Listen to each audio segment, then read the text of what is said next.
O Evangelho segundo o Espiritismo, capítulo 4.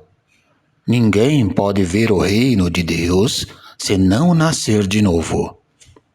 Parte 2. Item 9. O Espírito sopra onde quer e ouves a sua voz, mas não sabes de onde vem nem para onde vai. É uma passagem que se pode entender pelo Espírito de Deus, que dá a vida a quem quer, ou pela alma do homem. Nesta última acepção, a sequência, mas não sabes de onde vem nem para onde vai, significa que não se sabe o que foi nem o que será o Espírito. Se, pelo contrário, o espírito ou alma fosse criado com o corpo, saberíamos de onde ele vem, pois conheceríamos o seu começo. Em todo caso, esta passagem é a consagração do princípio da pré-existência da alma e, por conseguinte, da pluralidade das existências. Item 10. Desde os tempos de João Batista até agora, o reino dos céus é tomado pela força e os que fazem violência são os que arrebatam. Porque todos os profetas e a lei, até João, profetizaram. E se vós o quereis bem compreender, ele mesmo é o Elias que há de vir. O que tem ouvidos de ouvir, ouça. Mateus capítulo 11, versículos 12 a 15. Item 11. Se o princípio da reencarnação, expresso em São João, podia, a rigor, ser interpretado num sentido puramente místico, já aconteceria o mesmo nesta passagem de São Mateus, onde não há equívoco possível. Ele mesmo é o Elias que há de vir? Aqui não existe figura nem alegoria. Trata-se de uma afirmação positiva. Desde o tempo de João Batista até agora, o reino dos céus é tomado pela força. Que significam essas palavras? Pois João ainda vivia no momento em que foram ditas. Jesus as explica ao dizer: E se vós o quereis bem compreender, ele mesmo é o Elias que há de vir. Ora, João, tendo sido Elias, Jesus alude ao tempo em que João vivia com o nome de Elias. Até agora, o reino dos céus é tomado pela força. É outra alusão à violência da lei mosaica, que ordenava o extermínio dos infiéis para a conquista da terra prometida. Paraíso dos hebreus, enquanto que, segundo a nova lei, o céu é ganho pela caridade, pela brandura. A seguir, acrescenta: O que tem ouvidos de ouvir, ouça. Essas palavras, tão frequentemente repetidas por Jesus, exprimem claramente que nem todos estavam em condições de compreender certas verdades. Item 12. Os teus mortos viverão, os meus, a quem tiraram a vida, ressuscitarão. Despertai e cantai louvores, vós os que habitais no pó, porque o orvalho que cai sobre vós é orvalho de luz, e arruinareis a terra e o reino dos gigantes. Isaías, capítulo 26, versículo 19. Item 13. Esta passagem de Isaías é também bastante clara. Os teus mortos viverão.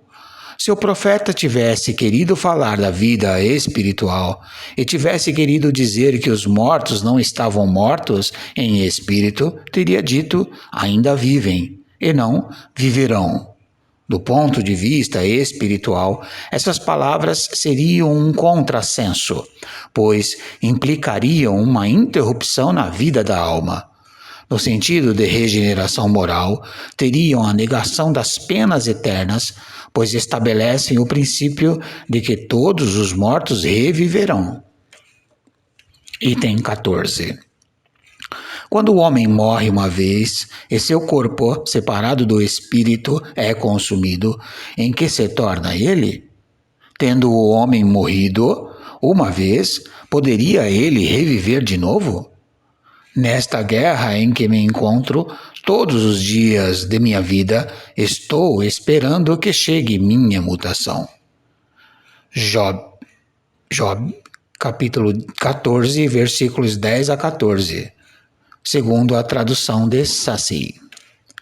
Quando o homem morre, perde toda a sua força e expira. Depois, onde ele está? Se o homem morre, tornará a viver? Esperai todos os dias de meu combate até que chegue minha transformação. Quando o homem está morto, vive sempre. Findando seus dias da minha existência terrestre, esperarei, porque a ela voltarei novamente. Item 15. O princípio da pluralidade das existências está claramente expresso nessas três versões. Não se pode supor que Job quisesse falar da regeneração pela água do batismo, que ele certamente não conhecia. Tendo o homem morrido uma vez, poderia ele reviver de novo? A ideia de morrer uma vez e reviver implica a de morrer e reviver muitas vezes. A versão da igreja grega é ainda mais explícita, se possível. Findando os seus dias da minha existência terrestre, esperarei, porque a ela voltarei novamente.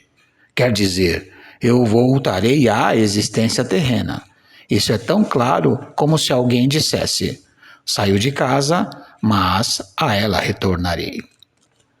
Nesta guerra em que me encontro todos os dias de minha vida, estou esperando que chegue a minha mutação. Job quer falar evidentemente da luta que sustenta contra as misérias da vida. Ele espera a sua mutação, ou seja, ele se resigna. Na versão grega, expressão esperarei parece antes aplicar-se à nova existência. Findando os seus dias da minha existência terrestre, esperarei, porque a ela voltarei novamente.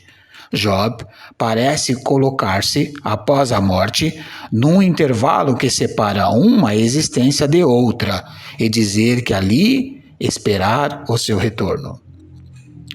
Item 16. Não é, pois, duvidoso que, sob o nome de ressurreição, princípio da reencarnação fosse uma das crenças fundamentais dos judeus? E que ela foi confirmada por Jesus e pelos profetas de maneira formal? Donde se segue que negar a reencarnação é renegar as palavras de Cristo. Suas palavras, um dia, constituirão autoridade sobre este ponto, como sobre muitos outros, quando forem meditada sem partidarismo. Item 17. A essa autoridade de natureza religiosa virá juntar-se plano filosófico, a das provas que resultam da observação dos fatos. Quando dos efeitos se quer remontar às causas, a reencarnação aparece como uma necessidade absoluta, uma condição inerente à humanidade, em uma palavra, como uma lei da natureza. Ela se revela pelos seus resultados de maneira, por assim dizer, material, como o motor oculto que se revela pelo movimento que produz. Somente ela pode dizer ao homem de onde ele vem, para onde ele vai, por que se encontra na terra, e justificar todas as anomalias e todas as injustiças aparentes da vida. Sem o princípio da pré-existência da alma e da pluralidade das existências, a maior parte das máximas do Evangelho são ininteligíveis e, por isso, tem dado motivo a interpretações tão contraditórias. Esse princípio é a chave que deve restituir-lhes o verdadeiro sentido. Muito obrigado.